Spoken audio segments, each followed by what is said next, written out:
Good afternoon and welcome. I'm Brigadier General Kenneth Hara, the commander of Joint Task Force 50.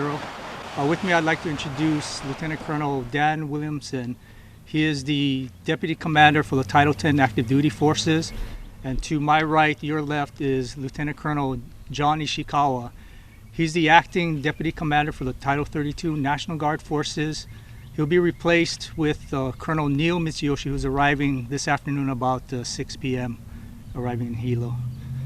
I'd like to start with explaining the dual status commander. So early yesterday, Governor Ige submitted a formal request to the Secretary of Defense requesting that I be nominated as the dual status commander for the emergency here in Puna.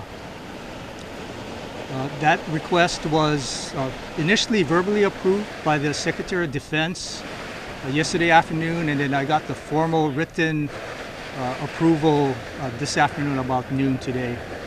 Dual Status Commander gives me the authority to command both Title 10 Active Duty Forces and Title 32 National Guard Forces. So it supports the unity of command and unity of effort.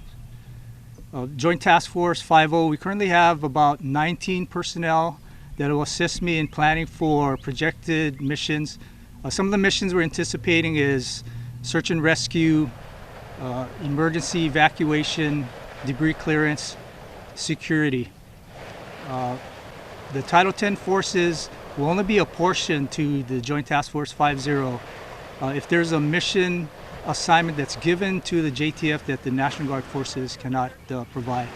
For example, our CH-47 Chinook helicopters are currently mobilized and training in Texas, getting ready for deployment to Kuwait.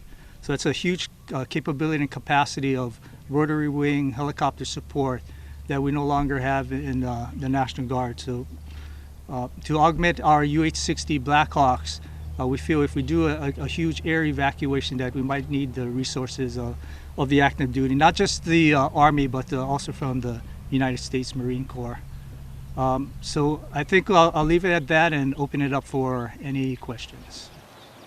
General, it seems like the area has died down. I'd hate to say that and use that term when it comes to the fissures and the eruption.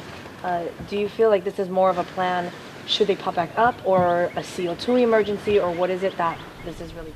So what I wanted to do is, as you saw, that the situation is very dynamic and constantly changing. There are days that there are lulls and it looks like, hey, the fissures aren't showing up, not a lot of seismic activity, and then the following day, a new fissure breaks out and a huge eruption and flowing towards the east, threatening Highway 137. So my whole point is trying to be responsive to the needs of the county, because we are in support of the county government.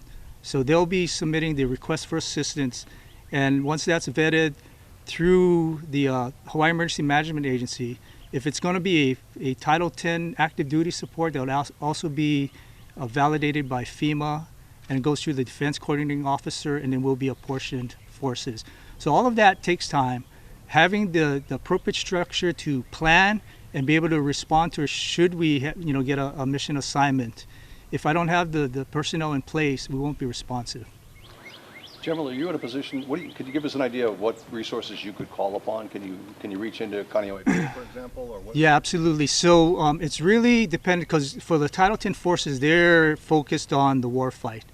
So as a request for assistance gets validated by FEMA and the Defense Coordinating Officer, that'll go to US PACOM, and they'll determine the best entity to provide the support for that mission assignment. But it's pretty much anything that's in the United States military. I mean, it could actually come from CONUS as well if we have a major deficiency here in Hawaii.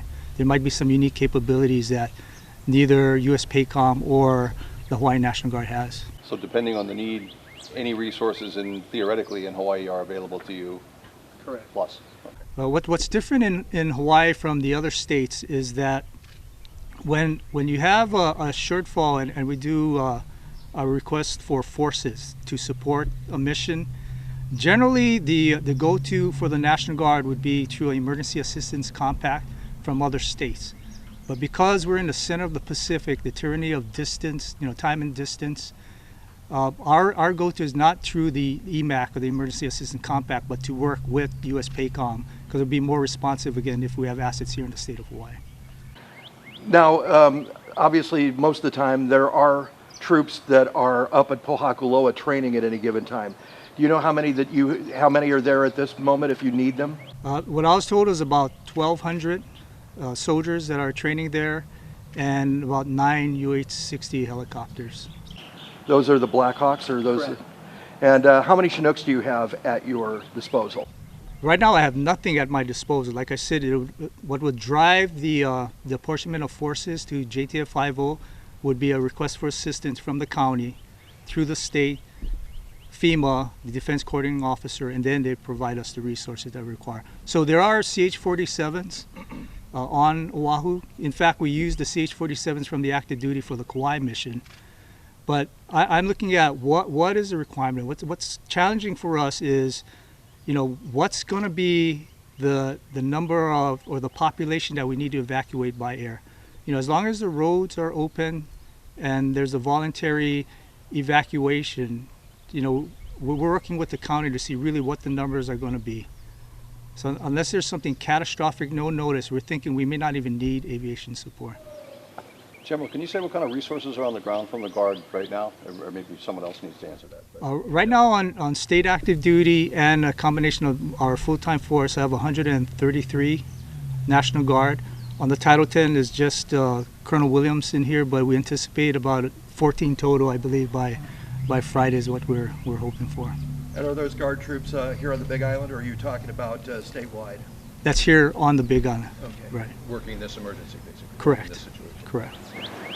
And then have we had a command structure like this before? I don't remember it being announced before. Is this unique? Well, we had the dual status command for APEC. I don't recall what year it was. In fact, my brother, Major General retired Gary Hara, was the dual status commander for that event.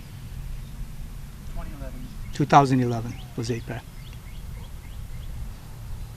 And this Okay. building is named after your father? After my father, yeah. A lot of history in the Hawaii Army National Guard. My dad was a battalion commander here. He served over 37 years. He was a battalion commander for over 13 years here. His younger brother, Horace, was a colonel, 06, retired from the National Guard.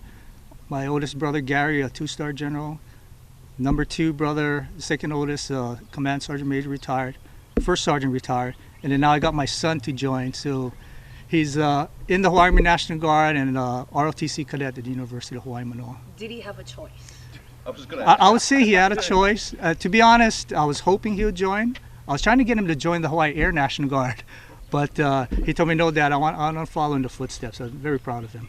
Real quick, when you mean mass evacuations, is there anything that quantifies that? What are you talking about? I'm thinking it's Highway 130, 132, 137 being cut off and isolated community, and again, it'll be driven by the counties asking for our support. So you don't have like numbers or an idea of what quantifies a mass evacuation? I think worst case, what we're told is planned for about 1,000, but some of that, what they don't know is we believe some of the population may elect to stay there because they're so self-sufficient. Okay? All right, thank you. Thank you very much. Thank you.